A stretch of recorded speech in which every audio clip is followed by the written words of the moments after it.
Imagine taking a dream trip overseas, only to return home in a coma without ever knowing what happened to you. This is the haunting reality of Otto Warmbier, an American student who embarked on a trip to North Korea. What began as an adventurous getaway quickly spiraled into a nightmare from which Otto never woke up. How did a simple vacation lead to such a devastating end?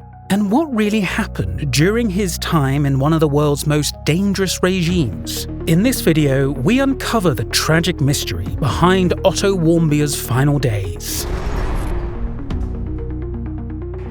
Otto Warmbier was a bright, hard-working student at the University of Virginia. And by all accounts, he was the kind of person who had everything going for him.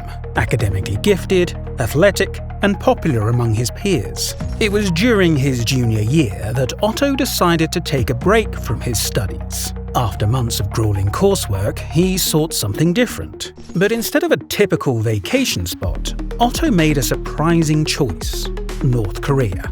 Known for its extreme secrecy and rigid governmental control, it was not the usual destination for young travelers. Yet Otto was curious. He wanted to see what life was like behind the country's Iron Curtain. So, in December of 2015, Otto joined a group of international travelers on a guided tour to one of the most isolated places on Earth. Once inside North Korea, Otto and the rest of the group were introduced to a world that felt like a strange, staged performance. The capital city of Pyongyang was a place of grand monuments and meticulously planned events. Everywhere they went, they were greeted by towering statues, colourful parades, and heavily curated propaganda exhibits. It felt almost surreal, as if they were walking through a city designed to impress, not to reveal its true self. Otto was intrigued by the experience. In one instance, he even broke away from the group for a moment to engage in a playful snowball fight with local children, only to be quickly scolded by their guides. But despite these interactions, there was a growing sense of unease. The tour group couldn't help but wonder, was the joy they witnessed real, or was it simply an act put on for their benefit? Then came New Year's Eve, the final night of Otto's tour. While the group celebrated, Otto decided to retire early to his hotel room. It was a quiet end to a long trip, and the next day, the group prepared to leave North Korea and head home. But something went terribly wrong. At the airport, just as the group was getting ready to board their flight, Otto was pulled aside by North Korean security. Without warning, he was escorted away by uniformed soldiers. His fellow travelers were left stunned and confused. Otto had simply disappeared, taken behind unmarked doors. This was the last time any of them saw him. After Otto's arrest, there was nothing but silence. His family and friends back in the US were desperate for answers. But North Korean authorities refused to acknowledge what had happened to him. Weeks went by with no information. Then, suddenly, North Korea released a video that would send shockwaves around the world. In the footage, Otto appeared drastically different. His once bright and lively demeanor was replaced by a somber, almost lifeless expression. In front of a courtroom, he delivered what seemed to be a forced confession, admitting his crimes against the regime. According to North Korean officials, Otto had been accused of attempting to steal a political propaganda banner from the restricted staff-only area of his hotel. This wasn't just any ordinary banner. It bore a political slogan that praised the North Korean regime and its leaders, something that holds immense symbolic importance in the country. In North Korea, these images, slogans, and symbols are treated with a reverence that borders on sacred. Propaganda is a tool used by the government to solidify their control and maintain loyalty from the population. To the regime, the act of tampering with these items is seen not just as vandalism, but as an attack on the country's ideology and leadership.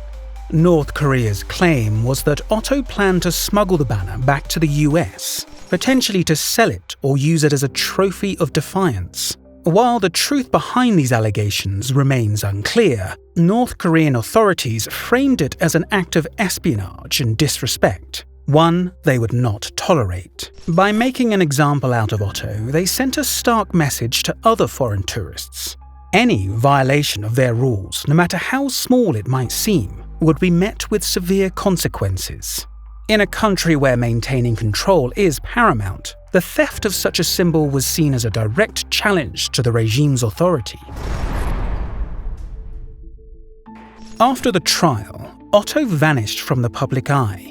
Sentenced to 15 years of hard labor, he was sent to one of North Korea's notorious labor camps, where foreign detainees are often subjected to harsh conditions. For over a year, there were no updates on Otto's condition, no word on what he was going through or where exactly he was being held. His family was completely cut off from any communication with him during this time. Despite repeated efforts, Otto's parents were unable to speak with their son or receive any reliable information about his well-being. North Korean officials refused to provide regular updates, leaving the Warmbier family in agonizing uncertainty. For over a year, they had no idea if Otto was alive or dead. And it wasn't until much later that they learned the devastating truth about his condition. Then, in June of 2017, after serving approximately 17 months of his sentence, the world learned that Otto was being released. North Korea claimed it was for humanitarian reasons, but the truth was much darker. When Otto returned to the US, he wasn't walking off the plane. Instead, he was carried on a stretcher, unresponsive. Otto Warmbier had fallen into a coma, and his family was left in shock. The joyful reunion they had hoped for never came. Instead, they were faced with the devastating reality that Otto was no longer the same person. After Otto's return to the US, doctors were puzzled by what they found. There were no broken bones, no visible signs of physical trauma, no indications of the kind of violent torture that many had assumed. However, Otto had suffered extensive and widespread brain damage. Medical examinations revealed that he was in a state of unresponsive wakefulness, meaning he could breathe on his own and his heart was functioning, but there was no awareness or response to his surroundings. This type of brain damage is typically caused by oxygen deprivation to the brain, leading to extensive cell death. The exact cause of this damage remains unclear. North Korean officials claim that Otto had contracted botulism, a rare bacterial illness, and fell into a coma after being given a sleeping pill. However, US doctors found no evidence to support this explanation. There were no traces of botulism in his system. Another possibility is that Otto may have suffered a heart attack or some other medical emergency that restricted blood flow to his brain. But again, there was no definitive evidence. What is particularly unclear is when exactly this brain damage occurred. Based on his condition upon arrival, it's believed that Otto was already in a vegetative state when he boarded the plane to return home. North Korean officials gave no details about when or how he had fallen into this state, and there were no signs that he had become sick on the plane itself. This has led to speculation that Otto had been in this condition for a considerable amount of time before his release, possibly for much of his imprisonment. While the lack of physical injuries made it difficult to directly link his condition to violence or mistreatment, the mystery surrounding his health during his time in captivity has left many questions unanswered. The absence of clear evidence has only fueled more speculation about what really happened to Otto during his 17 months in North Korean custody. As the investigations continued, the case became more political. The US officials, including President Trump, publicly condemned North Korea, accusing them of inhumane treatment. But behind the scenes, doctors and medical experts struggled to pinpoint exactly what had caused Otto's decline. Despite their best efforts, Otto never regained consciousness. On June 19, 2017, he passed away, leaving his family heartbroken and the world searching for answers. His death sparked international outrage, but it also left behind a trail of questions that may never be answered.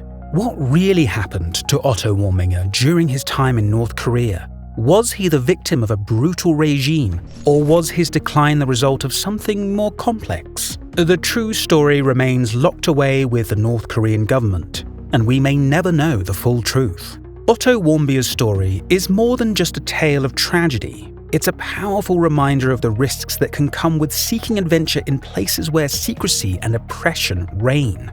His journey, once filled with hope and curiosity, ended in heartbreak, leaving behind questions about human rights, government secrecy, and the treatment of foreign detainees. While the full truth of what happened to Otto may remain hidden, his story serves as a cautionary lesson about the dangers of political regimes that place no value on human life. Remember, every crime has a story, and every story has a lesson.